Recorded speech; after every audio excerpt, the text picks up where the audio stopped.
Olá, estimado irmão e irmã na fé em Jesus Cristo. Nós iniciamos este momento devocional em nome de Deus Pai, Filho e Espírito Santo. Amém. Façamos oração. Ó gracioso Deus, te louvamos por essa semana que se inicia, que nós possamos trabalhar, estudar e fazer qualquer coisa para a Tua honra e para a Tua glória. Que a nossa vida seja sempre feliz, mesmo quando enfrentamos problemas e aflições, porque nós já temos o perdão dos pecados, a vida e a salvação eterna.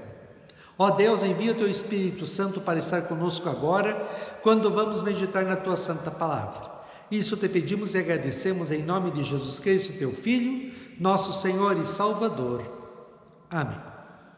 Que a graça, a paz e o amor daquele que veio, daquele que vem e daquele que virá em glória, Jesus Cristo, nosso Senhor e Salvador, permaneça hoje para sempre com todos vocês. Amém. Queremos meditar nas palavras de Atos dos Apóstolos, capítulo 20, versículos 1 a 6, que diz assim: Quando acabou a confusão, Paulo mandou chamar os irmãos e falou com eles para animá-los. Então se despediu deles e foi para a província da Macedônia. Atravessou aquelas regiões, animando muito com as suas mensagens os cristãos. Aí chegou à província da Acaia, onde ficou 3 meses. Quando já estava pronto para ir à província da Síria, soube que os judeus estavam fazendo planos contra ele, então resolveu voltar para a Macedônia.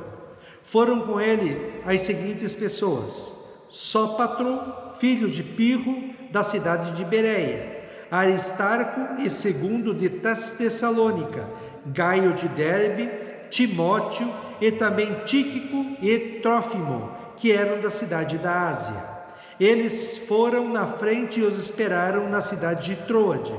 Depois da festa dos pães sem fermento, nós partimos para a cidade de Filipos.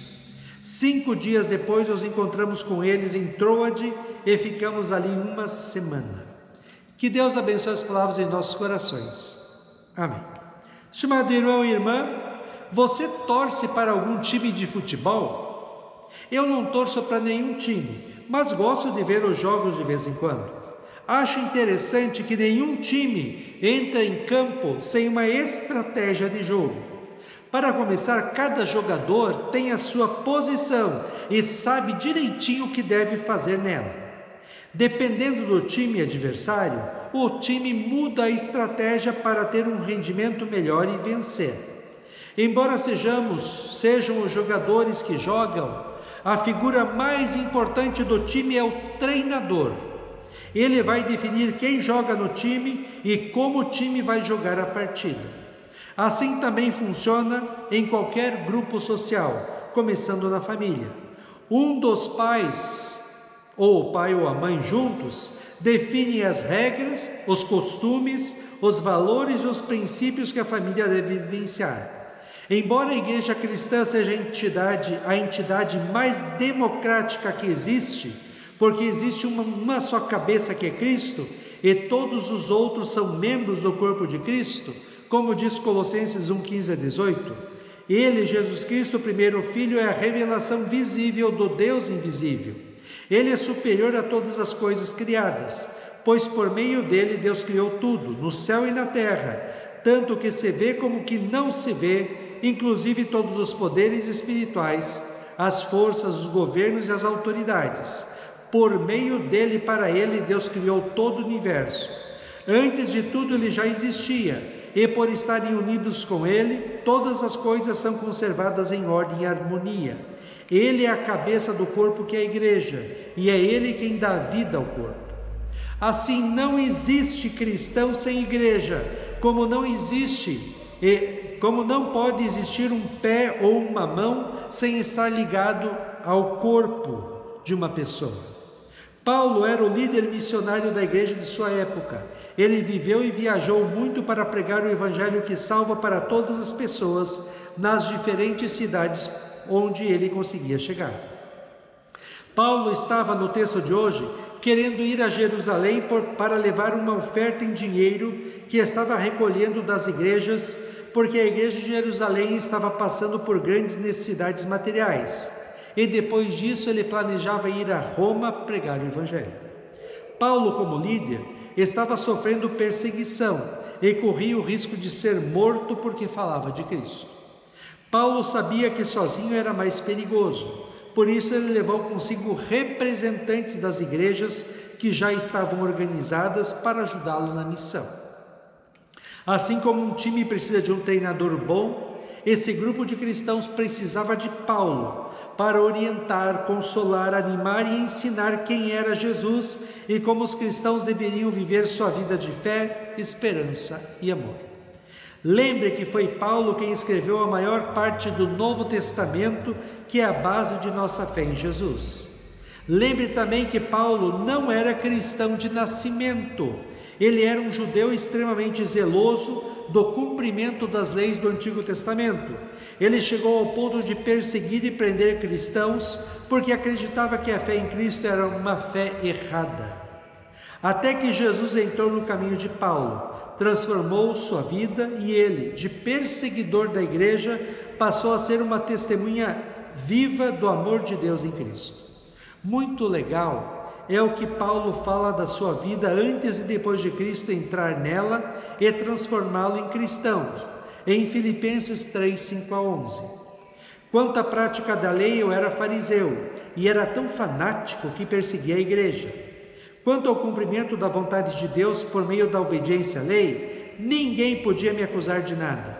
No passado, todas essas coisas valiam muito para mim, mas agora, por causa de Cristo, considero que não tem nenhum valor. E não somente essas coisas, mas considero tudo como completa perda, comparado com aquilo que tem muito mais valor, isto é, conhecer completamente Cristo Jesus, o meu Senhor. Eu julguei tudo fora como se fosse lixo, a fim de poder ganhar a Cristo e estar unido com Ele. Eu já não procuro mais ser aceito por Deus por causa da minha obediência à lei, pois agora é por meio da minha fé em Cristo que eu sou aceito. Essa aceitação vem de Deus e se baseia na fé. Tudo o que eu quero é conhecer a Cristo e sentir em mim o poder da sua ressurreição. Quero também tomar parte nos seus sofrimentos e me tornar como Ele na sua morte, com a esperança de que eu mesmo seja ressuscitado da morte para a vida. E assim Paulo chama outros cristãos para estar com ele e prosseguir na missão de salvar pessoas pela pregação da palavra de Deus. Estimado irmão e irmã, Jesus Cristo, o Filho de Deus, veio ao mundo, sofreu terrivelmente na cruz toda a ira e castigo eternos de Deus em nosso lugar, por causa dos nossos pecados, para conquistar para todo o que nele crê como seu Senhor e Salvador, o perdão dos pecados, a vida e a salvação eterna. Quando Cristo entra na vida de uma pessoa, tudo muda. Mudam os valores, os princípios, a razão de viver. Paulo teve uma mudança tão radical em sua vida que não quis fazer mais nada na vida do que falar de Jesus para as pessoas que pudesse, e por sua fé ele foi morto. Falta nos dias de hoje uma fé viva e forte, como tinha Paulo e os primeiros cristãos. Hoje muitos chamados cristãos querem adorar a Deus na igreja e vivenciar o pecado fora da igreja. Não dá certo. Muitos dizem que creem em Cristo, mas não leem a Bíblia, não oram e muito menos participam de uma igreja. Não dá certo. Muitos têm uma fé superficial, contentando-se em receber um versículo da Bíblia solto, fora do contexto, diariamente nas redes sociais, que serve mais como autoajuda falsa do que como palavra de Deus. O que nós precisamos hoje é sermos cristãos de verdade, vivenciarmos nossa fé, lendo com avidez, ânimo e alegria a Bíblia em casa, orando constantemente, participando ativamente da igreja e vivenciando a nossa fé no mundo. Precisamos, desde o momento que levantamos de manhã, pensar: tudo o que vou fazer, falar e pensar hoje será para a honra e glória de Deus. E precisamos aproveitar as oportunidades que Deus nos dá diariamente no contato com outras pessoas para falar de Cristo para elas. Lembremos que nós fomos chamados por Cristo das trevas do pecado e da condenação eterna no inferno para a maravilhosa luz da salvação. nós temos um nome a zelar, cristão. Temos uma missão a cumprir, salvar pessoas. Jesus diz assim em Mateus 5, 13 a 16: vocês são o sal para a humanidade, mas se o sal perde o gosto, deixa de ser sal e não serve para mais nada. É jogado fora e pisado pelas pessoas que passam. Vocês são a luz para o mundo. Não se pode esconder uma cidade construída sobre um monte. Ninguém acende uma lamparina para colocá-la debaixo de um cesto.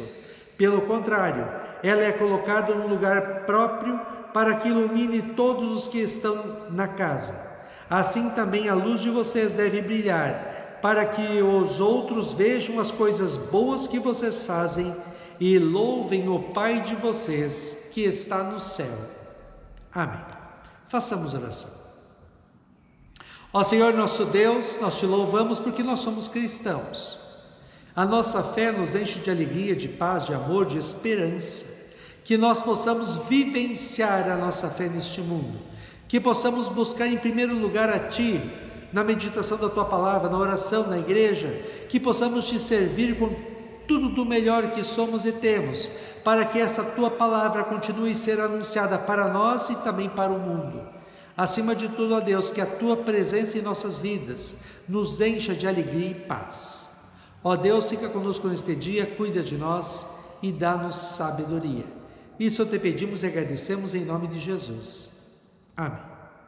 Receba a bênção do Senhor. O Senhor te abençoe e te guarde. O Senhor faça resplandecer o seu rosto sobre ti e tenha misericórdia de ti. O Senhor sobre ti levante o seu rosto e te dê a paz. Amém.